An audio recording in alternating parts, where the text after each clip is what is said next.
The episode begins with the news of Justice Ginsburg's death, and the boys of South Park Elementary are discussing the potential impact on the Supreme Court.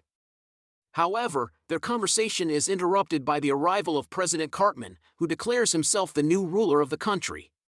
The boys are initially excited about Cartman's dictatorship, as he promises to legalize marijuana and eliminate homework. However, they soon realize the downside of his rule, as he becomes increasingly tyrannical and begins to restrict their freedom. Meanwhile, the media is in a frenzy over the possibility of a Cartman-led dictatorship, with news anchors predicting the end of democracy and the rise of a totalitarian regime.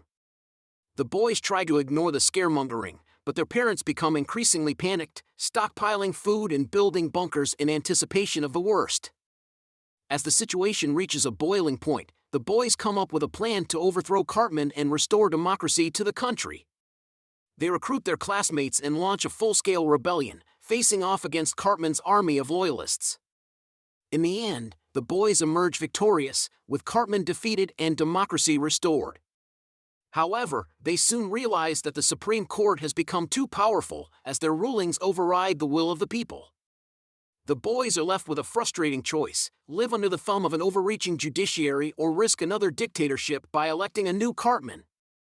The episode ends with the boys staring out into the distance, contemplating their bleak future as the sun sets over South Park.